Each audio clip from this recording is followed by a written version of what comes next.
ఏంటండి ఎలా ఉన్నారు? బాగున్నారా? సో, మొత్తానికైతే ఐడిఎఫ్‌సి షేర్స్‌కి నాకు ఇంకా ఎటువంటి సంబంధం లేదు. ఇక ఈ ఐడిఎఫ్‌సి షేర్ బ్యాంక్స్ అయితే నుంచి నాకు విముక్తి అయితే లభించిందండి. టోటల్ ₹600 లాభానికైతే నేను అమ్మేసుకోవడం జరిగింది. ఈ మైన్యూట్ అంటే ఈ మంత్‌లో ఒక 3, 4 డిప్స్ ఉన్నప్పటికీ ఆ డిప్స్‌లో కూడా ఒక సాటిస్ఫాక్షరీ లెవెల్ లేవనమాట. అది అంతకంతకి డిప్స్ ఇంకా కిందకి పడుతున్నాయి తప్ప ఎటువంటి ఒక స్టేబుల్ వే ఆఫ్ రెవెన్యూని జనరేట్ చేసే డిప్స్లా కనిపించట్లేదు. సో అందుకని ఇంకా నేను ఎగ్జిట్ అయిపోయాను. ఇంకా క్వశ్చన్ షిప్ యార్డ్ విషయానికి వస్తే నా దగ్గర మీకు అంతా తెలుసు, నా దగ్గర ఆల్మోస్ట్ 25 షేర్స్ ఉన్నాయన్నమాట. కరెంట్ వాల్యూలో చూసుకున్నట్లయితే మైనస్లో అయితే ఉంది, నాది రన్ అవుతుంది.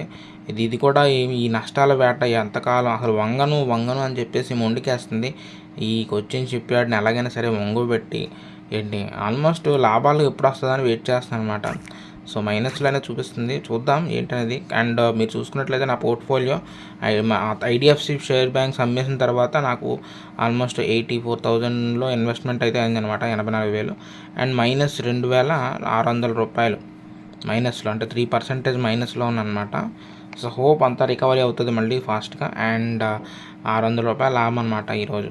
Okay, so that's it guys. And మళ్ళీ నెక్స్ట్ వీడియోలో కలుద్దాం. నెక్స్ట్ వీడియోలో నేనేం షేర్స్ కొన్నాను అనేది కూడా అప్డేట్ చేస్తాను, అది చాలా ఇంపార్టెంట్. ఉంటాను మరి, బాయ్.